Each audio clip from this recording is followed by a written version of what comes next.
Chapter 2, di mana kita akan mempelajari hal-hal penting tentang V-Ray.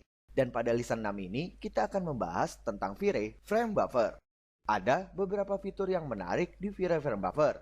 Dan yang akan kita bahas pada topik ini, yaitu sangat penting untuk mengatur pada hasil dan juga pada alur kerja kita. Contoh misalnya, saya memiliki kasus seperti yang kita lihat bersama pada V-Ray Frame Buffer ini. Seringkali di mana kita men-setup intensitas cahaya dan juga misalnya sudah fix nilai cahaya, kita sering mendapatkan hal seperti ini, yaitu pada area tertentu terdapat overexposure, yang merupakan area putih yang bisa kita kenali lewat mata kita dengan melihat gambarnya. Dan untuk tidak kembali men-setup ataupun men-render kembali, baiknya kita memanfaatkan fitur yang ada pada V-Ray Frame Buffer. Dan seperti apa cara kerjanya? Mari kita lihat. Dalam V-Ray Frame Buffer, kita memiliki alat yang memungkinkan kita untuk mengenali area ini.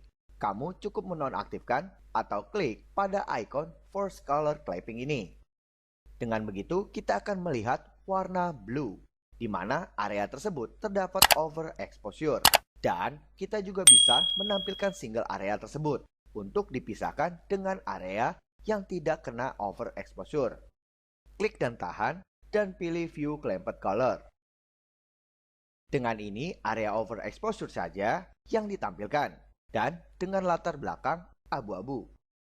Sebenarnya, kedua alat ini setara, dan kamu bisa memilih apa yang kamu suka untuk menampilkan hal ini.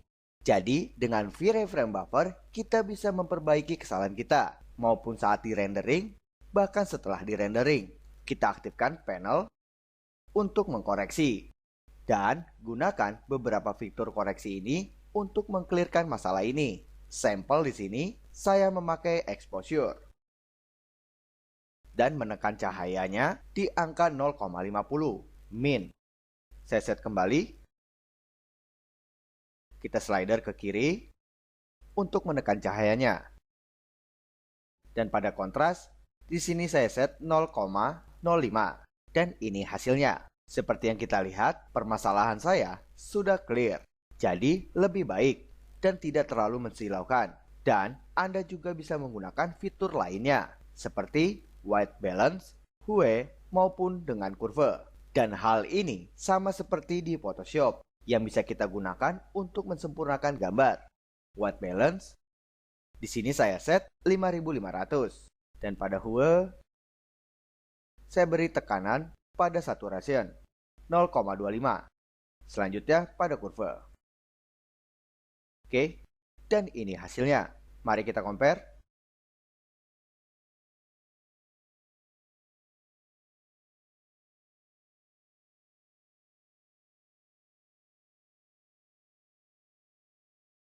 Oke.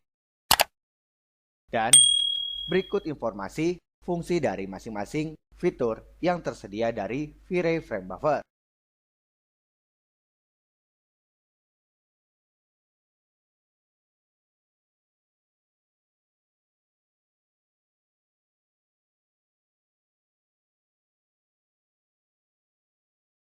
Dan memulihkan area overexposure masuk akal hanya jika kita memiliki pemetaan color mapping, dan itu linear. Dan ini bisa kita temukan di render setup,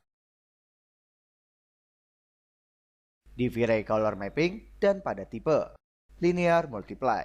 Dan mengapa tidak mungkin dengan color mapping lainnya, yaitu yang ada di sini. Dan untuk lebih detailnya perihal ini, kita akan pelajari di lesson 10.